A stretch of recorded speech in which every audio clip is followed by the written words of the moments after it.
Counterpoint Editorial. Cometh the hour. Even public figures have a right to a private life, and to not have their every action or utterance subjected to microscopic scrutiny, especially in times of distress and bereavement. As such, we are hesitant to comment too harshly on Tariq Rahman's continuing absence from Bangladesh, even as his mother, former Prime Minister Khalida Zia, lies critically ill on life support at Evercare Hospital in Dhaka. A family's decisions at such a time are and should be a private matter. And too much speculation as to the whys and wherefores of their decision-making would be unseemly. However, when one aspires to the highest office in the land, then one has to accept that there will be some measure of scrutiny, even for the most private and difficult of decisions, and that the Bangladeshi people have some claim on explanations for your actions. Indeed, since the question of Tariq's return to Bangladesh predated his mother's latest relapse, it is fair to say that the current speculation is in fact political in nature, and therefore well within the bounds of political discourse. Even prior to the current situation, there had been significant criticism of Tariq's refusal to return to Bangladesh after 15 years in exile.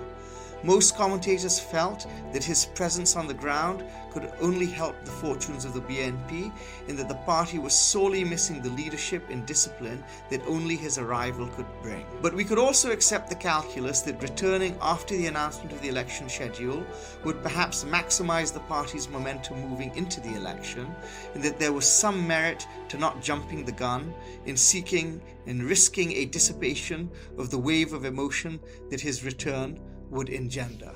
The current scenario, however, upends all previous calculations and brings the issue of his continued absence into sharp relief. The first point we will make is that the Bangladeshi people are entitled to clear communication as to why Tariq would delay his return at such a time.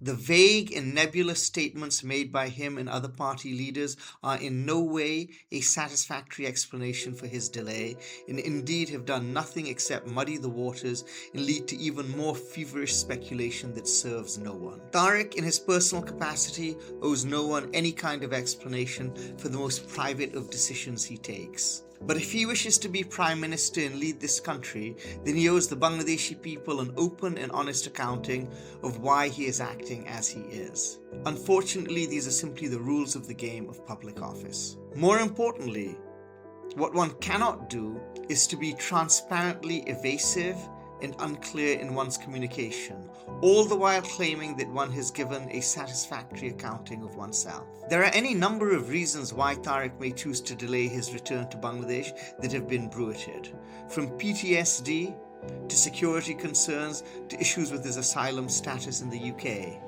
and more. No one knows for sure. But the common denominator as to all these theories making the rounds is that they call into question his fitness to, or ability or inclination to lead the country, something that any presumptive Prime Minister in waiting fails to address or allay at his peril. In the past 15 months, Tariq has quietly impressed. With his measured public statements and actions, he had begun to be seen as a future leader of the country. Now, unless he wants to take a serious hit in the eye of the public and leave himself open to withering critique from his opponents, it behooves him to come clean with the Bangladeshi people as to what is holding him back. Even better, he should get on the next plane home. The elections are now only 2 months away. If not now, then when? In whatever it is that is holding him back, he can rest assured that the outpouring of support he will receive will more than make up for what he is losing or risking. If Tariq wishes to be Prime Minister and lead this nation as his mother and father did before him, then a time comes when he needs to step up and stand up and show the nation that he too is made of the stuff of leaders. This is such a time.